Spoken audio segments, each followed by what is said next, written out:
Halo teman-teman, Assalamualaikum warahmatullahi wabarakatuh. Apa kabar? Semoga sehat selalu ya. Yang terhormat Dewan Juri dan Panitia Penyelenggara Lomba Universitas Muhammadiyah Profesor Dr. Hamka, izinkan saya memperkenalkan diri. Namaku Nur Laila Nikmafina, mahasiswi Pendidikan Bahasa Inggris Universitas Ahmad Dahlan Yogyakarta. Teman-teman, ada yang tahu tidak ini gambar apa? Ya, betul, gambar ketapel. Kesempatan kali ini aku akan membawakan sebuah kisah Islami tentang Nabi yang berhubungan dengan gambar yang satu ini. Penasaran kan? Simak ceritanya baik-baik ya. Ini ceritaku, selamat mendengarkan. Pada zaman dahulu, kaum Bani Israel hidup tertindas oleh kekuasaan Jalut yang menguasai tanah Palestina. Jalut adalah seorang penguasa kejam bertubuh sangat besar seperti raksasa. Dung, dung, dung, dung. Hahaha, aku adalah Jalut. Tak ada yang bisa mengalahkanku. Pada masa itu, tidak ada satupun yang berani mampu melawan Jalut. Allah Subhanahu wa Ta'ala kemudian mengangkat seorang penggembala Bani Israel yang bernama Talut untuk menjadi pemimpin kaum Bani Israel, di mana saat itu Bani Israel dikenal mempunyai sifat keras kepala. Terbukti pada awalnya Bani Israel menolak karena Talut hanyalah seorang penggembala miskin.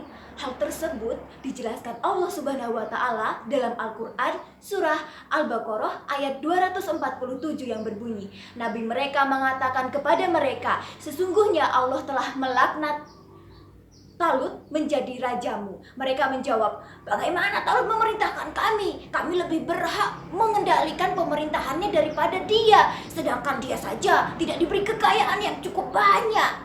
Nabi mereka berkata, sesungguhnya Allah telah memilih, menganugerahkan ilmu yang luas dan tubuh yang perkasa.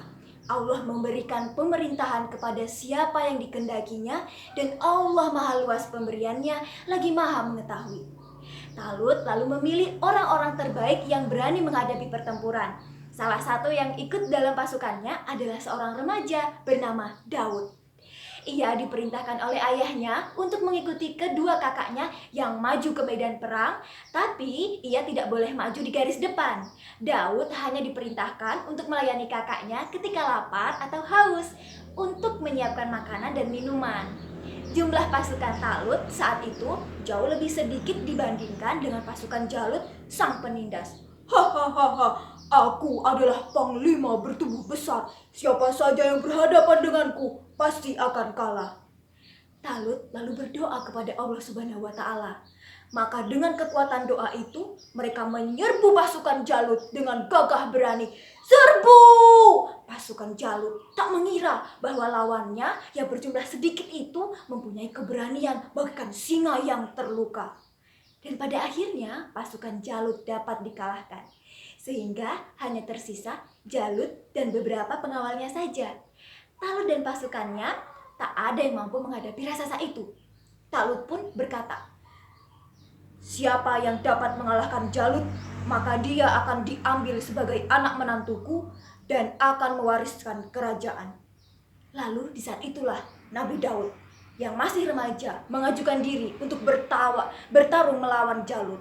Maka dimulailah pertarungan yang tidak seimbang itu dengan menyebut nama Allah dan hanya berbekal sebuah ketapel dan 3 kerikil. Nabi Daud selalu bisa menghindar tebasan pedang Jalut berkat keteguhan imannya kepada Allah Subhanahu wa Ta'ala. Maka pertolongan pun diturunkan kepadanya.